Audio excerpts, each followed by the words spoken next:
Hindu editorial. 5 seconds to go. Start. Whatever the benefits of Quad, India should not be led by the US on regional initiatives. With the second meeting of the Australia, India, Japan, United States Quadrilateral Strategic Dialogue of Foreign Ministers in Tokyo on Tuesday, the Quad has entered a decisive phase.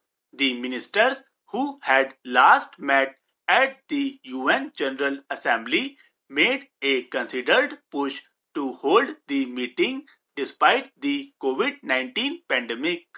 In a departure from the earlier secrecy, they made public a large part of their deliberations, including the decision to make the FM meeting an annual event to cooperate on combating the pandemic and on building infrastructure, connectivity, and a supply chain initiative in the region. As the host, Japan's Prime Minister Yoshihide Suga dispelled any notion that he might not be as proactive as his predecessor Shinzo Abe, who originally conceived the idea in 2007.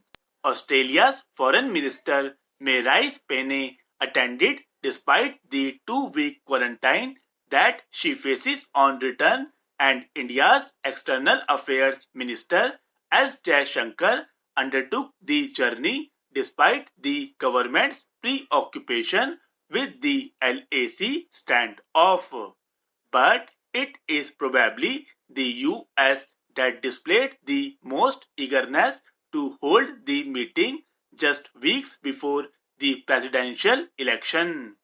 Mr. Trump's COVID-19 illness and sudden hospitalization prompted US Secretary of State Mike Pompeo to cancel other scheduled stops in South Korea and Mongolia. But in Tokyo, he made it clear that his mission was to direct the Quad towards building a coalition to counter Beijing's aggression in the region, saying that their partnership was not multilateralism for the sake of it. He called on the entire Quad to collaborate to protect the region from what he called the CCP's exploitation, corruption, and coercion, pointing to the LAC standoff as well as Chinese aggression in the South and East China Seas. What he seemed to propose was not just a coalition of democracies committed to a free and open Indo-Pacific as the Quad's informal character has thus far stated. Instead, the US seems keen on turning the Quadrilateral into a full-fledged military alliance of countries facing tensions with China. The government should not downplay the import of such openly stated intentions. While Japan and Australia are bound by alliance treaties to the US, New Delhi has thus far charted its course on strategic autonomy. Mr. Pompeo's words could well be plaster-born of politics ahead of the US elections, but they point to an interest in bringing India into bilateral tensions in the Indo-Pacific while inviting the Quad to take a role in India-China tensions as well. The Modi government has rebuffed such suggestions, and any shift would be unwise now.